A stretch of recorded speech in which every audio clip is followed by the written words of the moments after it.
we often look at the problem and just try to get to the solution. Mm-hmm. But that's only half of the equation, the problem and the solution. Right. What's in between is the work that's required of us, or the opportunities that are in front of us to connect the problem to the solution. Right. And what we call that in the church space is the full picture of actually what it means to be a follower of Jesus. And it's not just to get as many people saved and hopefully we all get to heaven. Yeah. It's actually to see renewal come to the earth, so much so that life would be experienced and stories would be unlocked and purpose would be discovered, so that we can then partner with heaven and heaven could actually invade the earth. Yeah. Which would bring about renewal, and ultimately what we'd find is that humanity as a whole would then invade heaven together as God originally designed it. Yeah. And so I think that's the beauty of the marketing concept and the business concept. What's the problem?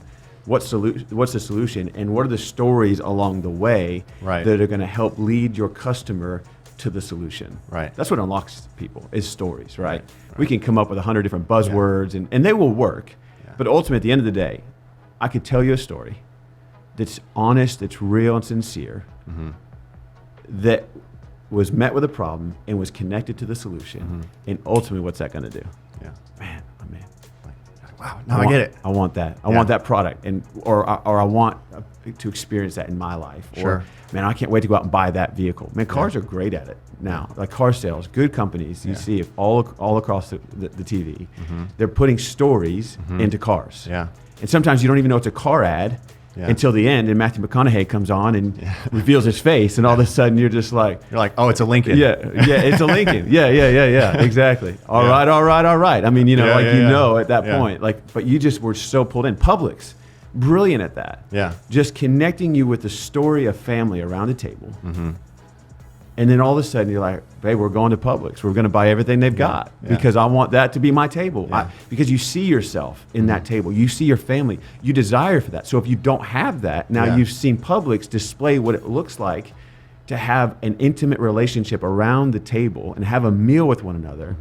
And you're like, yo, this Thanksgiving, everything's coming from Publix because that's what we want to create in our home, right? Yeah, absolutely. Problem, I don't have a home or a family or somebody to celebrate with. Solution, tell them a story about how to get everyone to come to your table, and what's the answer? Everyone comes and have this meal. So they hope, right? I'm so excited for Thanksgiving. Come on, man! It's my favorite. It's my favorite holiday. It's my favorite too, bro. I knew we're like we're like brothers separated from birth. Yeah. Except there's like 10-year gap. But anyways, it's cool. And a few inches. And a few inches. You're a little bit taller. I wish I was a little bit taller. I wish I. Well, you gotta have somebody to look up to. That's right. Yeah.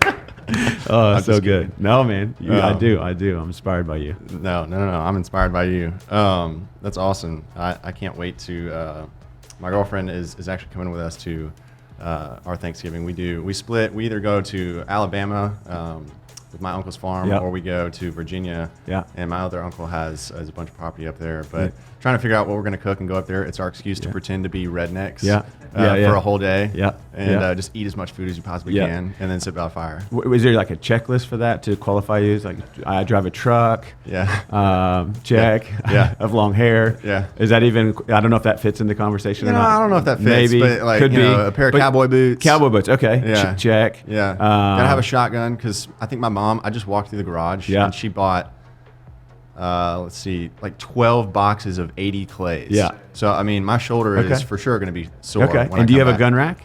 I don't have a gun rack. Okay, so I'm not that redneck. So there's no. Remember, I pretend. I pretend one day. I mean, that's to me. That's like if all of those others would, if you didn't check all those other boxes, but you had a gun rack. Yeah. Anyway, we're digressing here. So there's a scene in Wayne's World, right? I don't even own a gun, let alone necessitate a whole rack, right? Yeah. Isn't that how it goes? Yeah. Anyway, I love that nonetheless, it's a great movie. Yeah. Party on, Wayne. Yeah. Party on, Garth. We're in trouble. I know. We're running down a different road. Yeah.